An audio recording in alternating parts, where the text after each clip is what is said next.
Welcome to the University of Karate.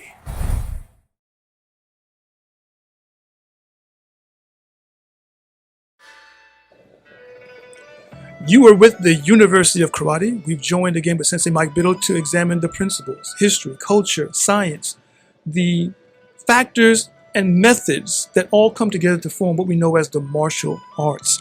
We're looking at a topic today that I believe is going to challenge you in a number of ways because many people believe they know it all. And because we believe we know it all, when something challenges us, we seem to be interested. So let's challenge you. Sensei Biddle has a few moments, and we're going to ask him a question because he challenged the idea of, are there two punches that you can't see coming?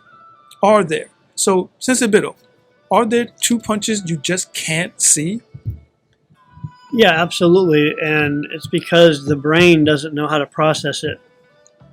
One of them is a simple principle. The other one is a little more complicated, but you've probably seen the latter demonstrated, but you may not understand why.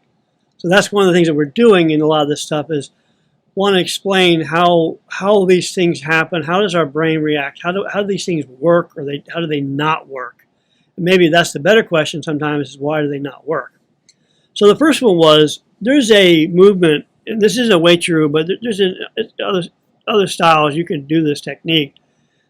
In Seisan, there's a movement where the hands come down and they come up as a ridge hand. So you're not striking with a chop, you're striking with the inside where the thumb is and the little knuckle on the index finger. And in Uechi-ryu, the way we hold our hands, we expose, this is a little more than what the invisible punch is, but it's something to think about. It exposes certain striking points. The way the thumb pulls in, my instructor always was very specific about how the thumb moved across the palm. And then also later, how the thumb can become angled to become a strike, but it has to be in the right alignment. Now the ridge hand is done by striking along the knuckle of the index finger, but it can also be the knuckle of the thumb, or along the thumb, or along the side. Now I always preferred the knuckle along the index finger, and it fits very nicely in the spot where I want to hit, and that's my invisibility spot. So in Seisan, the hand comes down and comes around and strikes. So I took that technique, and it's a two-handed strike, but it doesn't mean it has to be two hands. You can do one, of course. That's the whole thing about kata. Is isn't what it looks like. I took that strike and made it a strike that I would use. So I would bring my hand down, so down low on my waist, bring it up around behind their back, and come up behind the ear. So, and it fits right in behind the ear, right along where the jawline is, and the knuckle goes nicely in the carotid artery of the thumb. Now, in Uechi-ryu, and I'm going beyond the invisibility thing, but that's okay. In Uechi-ryu, we train our thumbs to be rigid, so I can strike with that and strike that carotid artery. Also, I can strike along that little bone that's right behind the ear. And because you're not going to see that, because what I do is it's a blind technique, I take it outside the peripheral vision, my opponent's peripheral vision. I take it down and around and come up behind. So I'm coming underneath their arm and their shoulder and bringing it in at an angle low and coming up. It's hard to see. I very rarely did not make contact with that strike. It was my best technique that I ever did. Oh, I remember. Yeah. And if you move a little bit, like if you go toward the, remember I talked about in the other videos, don't go, I'm not moving straight at my opponent. I never move straight at my opponent. Not never, but I don't want to. I want to come at an angle. And that exposes that side even better. They're not going to see it. It's completely invisible. And the brain doesn't register it because it's just not in its peripheral. And the subconscious is not, it's not going to be fast enough to process it. So I would usually reach with my one hand. Let's say I was going to do a left-handed strike, because I'm mostly left-handed, but there's another topic there. I train both. I would reach in my right arm to sort of get across the body, so I'd block their arm on the inside, and then I just bring that ridge hand down from my hip and up and around. So my hand would come down, I'd block, and it would come around. And you're not going to see that. You're just not. And then, one funny thing, when my instructor one year in our karate, we decided that we wanted to try to protect people more, so we put these big looping headgear things on, and then we had the pads and stuff, and the big padded headgear. I don't know if you're familiar with it, you'll know what it is. Well, that made my ridge hand utterly invisible. They stopped it because nobody could see it. There's just nothing you could do about it. So it's just loops around, and you can practice it.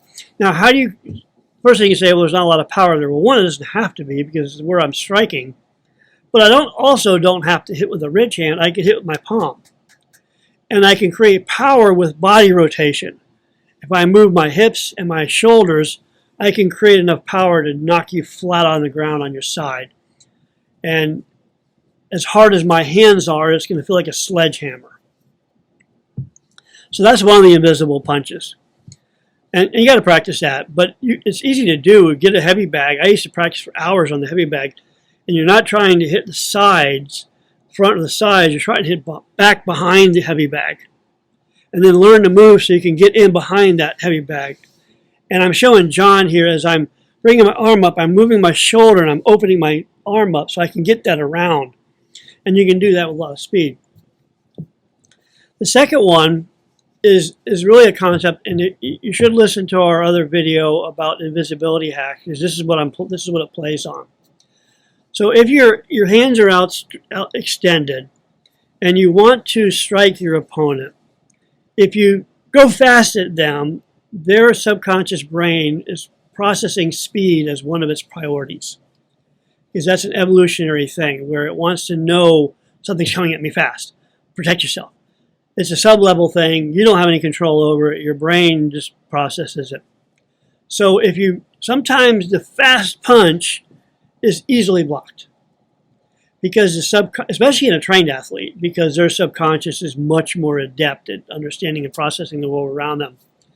So the way to do that is I used to do two things. The first thing I would do is I would get close enough where I could almost do the strike.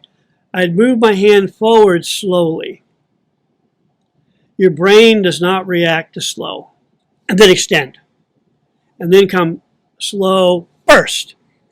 And it's too late. The brain doesn't see it, doesn't process it. It cannot see it. You probably, if you've seen this on videos, you've probably seen some boxers demonstrate this. Look, I bet you can't block this punch. He goes a couple of punches, the guy blocks it, then he does a slow one, and he Michael J. White did that. Yes. With Kimbo Slice. Yeah. Yes, exactly. And that's what he was doing. He's actually demonstrating a point. But the science behind that is how the brain works. But now if you know that, what can you do with that? How can you be invisible? Is you can move slower and then move fast. One of the things that I used to practice to do was to move my body without moving my hands.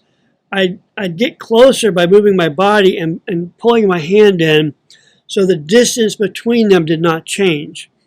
So if my hand's out X and I move into my hand, I haven't moved my hand from the distance between my opponent, but I move my body closer and they don't perceive that. And then you move slower and then you can strike. You would be surprised how close you can get to somebody by just moving your hand slowly.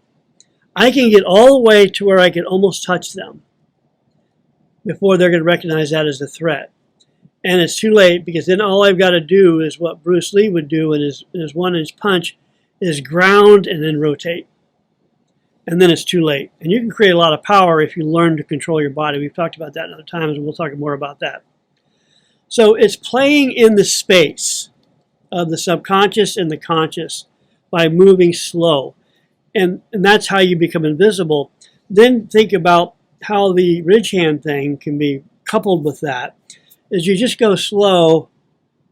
Don't pay this. Don't never mind. And I also would use a little other movement, my other hand, a little faster speed. So let's say I was going to do a left hand ridge hand.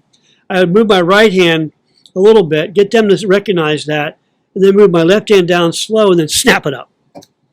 And both of those are invisible. I know the comment section is going to be on fire with this one. Oh, that's ridiculous. Oh, I've blocked so many ridge hands.